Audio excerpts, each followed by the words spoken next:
গত সপ্তাহে উনি ইন্তেকাল করছেন। পাকিস্তানের বড় একজন বুজুর্গ আলেম, গত সপ্তাহে উনি ইন্তেকাল করছেন।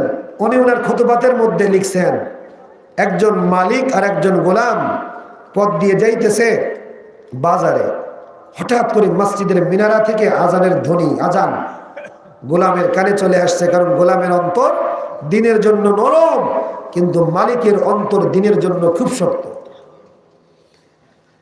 এবার গোলাম ডাক দিয়ে বলতেছেন, মুনিব আমার, আমাকে কি একটু ছুটি দেওয়া যায়? আমি আমার মুনিবের কদমে মাথা নত করে দিবার চাই। মুনিব এবার ডাক দিয়ে বলতেছে, গোলাম, জমিনের মধ্যে আমি ছাড়া তোমার আবার কোন মুনিব? গোলাম এবার ডাক দিয়ে বলতেছে, নগো মুনিব, আপনিও নন আমিও নই।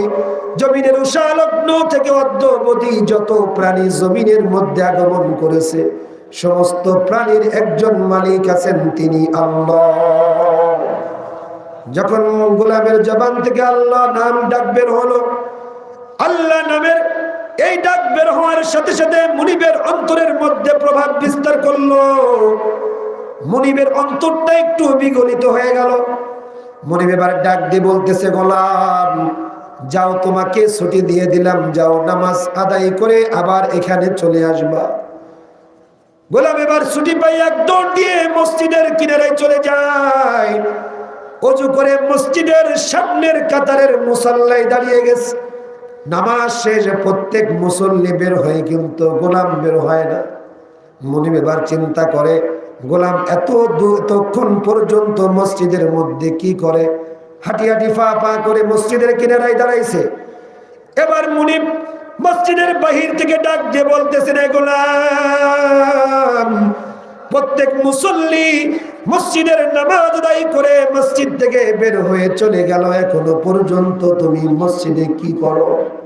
গোলাম এবার ডাক দিয়ে বলে, মুনিব, যে মালিকের কুদরতি কদমে মাথা নত করে দিতে এলাম, ওই মালিক তো আমাকে মসজিদ থেকে বের হতে দিতেছে না। আল্লাহু আকবার।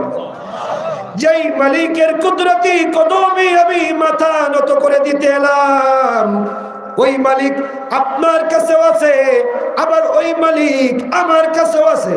আমার দিল ইসলামের জন্য নরম, এ কারণে আমার মালিক আমাকে মসজিদ থেকে বের হতে দিতেছে না।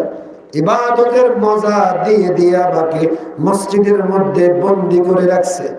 আর ওই একই মালিক, একই মুনিব আপনার অন্তর শক্ত হওয়ার কারণে আপনাকে মসজিদের মধ্যে ঢোকার অনুমতি দেয় না। আল্লাহু আকবার। দিল যদি